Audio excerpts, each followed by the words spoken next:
গন্ধ তো বেশ ভালোই আসছে। ও আজকে কাতলা মাছ দিয়ে একটা স্পেশাল কিছু হচ্ছে। আচ্ছা আচ্ছা, এটা হচ্ছে স্কোয়াশ। চলো দেখে নি রেসিপিটা। আজ দুপুরে রান্না হবে স্কোয়াশ কাতলা।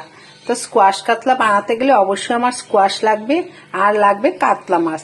তাই আমি স্কোয়াশটাকে কেটে কাতলা মাছটাকে ধুয়ে পরিষ্কার করে আবার ফিরে আসছি। আমি স্কোয়াশটা কেটে নিয়েছি, এইভাবে করে কেটেছি। আর সঙ্গে আমি একটা আলুও কেটে রেখেছি। আর মাছটাও আমার ধোয়া হয়ে গেছে। এবার নুন হলুদ দিয়ে মেখে নেবো এটাকে। মাছটার মধ্যে আমি একটু হলুদ দিয়ে দিলাম, কিছুটা লবণ দিয়ে দিলাম, দিয়ে এবার এটাকে মেখে নিচ্ছি। মাছটাকে ম্যারিনেট করে আমি 2 মিনিট রেখে দেবো এইভাবে।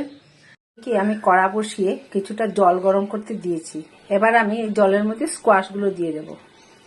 স্কোয়াশগুলো দিয়ে দিয়েছি, এবার আমি আলুগুলো দিয়ে দেব। দুটো একসাথে সিদ্ধ করে নেব। আমি এই সবজির মধ্যে একটু লবণ দিয়ে দেব। এবার আমি ঢাকনা দিয়ে ঢেকে দেব। সবজিটা সিদ্ধ হয়ে গেছে, এবার আমি তুলে নিচ্ছি।